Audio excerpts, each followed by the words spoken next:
Khader committee report ആകെ കുഴപ്പിക്കുന്നുണ്ട് നിങ്ങളെ അല്ലേ? നിലവിൽ അതേക്കുറിച്ച് ഓർത്ത് ഭയപ്പെടേണ്ട ഒരു സാഹചര്യമില്ല. ഇത് ഘട്ടം ഘട്ടമായ മാറ്റത്തെയാണ് ലക്ഷ്യം വെക്കുന്നത്. മാറ്റമില്ലാത്തത് മാറ്റത്തിന് മാത്രമാണല്ലോ.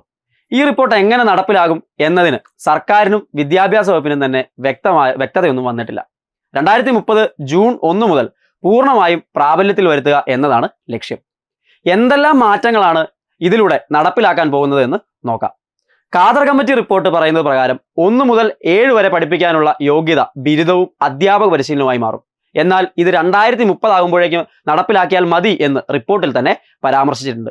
ഇവിടെ ശ്രദ്ധിക്കേണ്ടത് +2 DELD യോഗ്യതയുള്ളവരാണ്.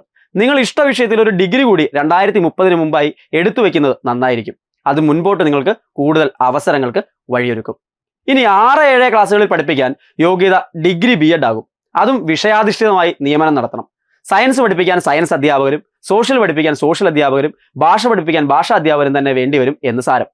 അതിനാൽ തന്നെ 2030 ആകുമ്പോഴേക്കും വിഷയാധിഷ്ഠിതമായ പ്രത്യേക മത്സര പരീക്ഷകൾ UP അധ്യാപക നിയമനത്തിനായിട്ട് നടപ്പിലാകും. 8 മുതൽ 12 വരെ സെക്കൻഡറി തലമാകും.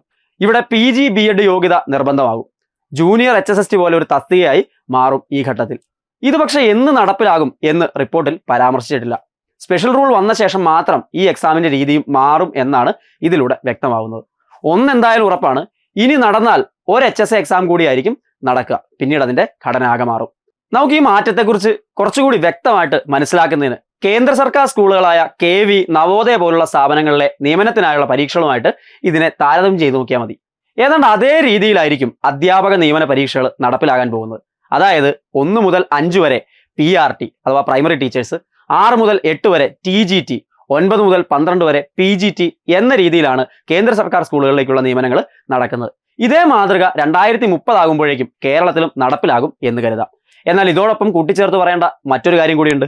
2030 ആകുമ്പോഴേക്ക് B.Ed DELD ക്വാളിഫിക്കേഷനുകൾ ഇല്ലാതാകും. ഇതിന്റെ ഘടന അടിമുടി മാറും. അതേക്കുറിച്ച് മറ്റൊരു വീഡിയോയിൽ വിശദീകരിക്കാം. ഈ ഖാദർ കമ്മിറ്റിയായിട്ട് ബന്ധപ്പെട്ട് നിങ്ങൾക്ക് എന്തെങ്കിലും സംശയങ്ങൾ ഉണ്ടെങ്കിൽ താഴെ കമന്റ് ബോക്സിൽ രേഖപ്പെടുത്തുക. നമുക്ക് അതേക്കുറിച്ച് വീണ്ടും ചർച്ച ചെയ്യാം. നന്ദി.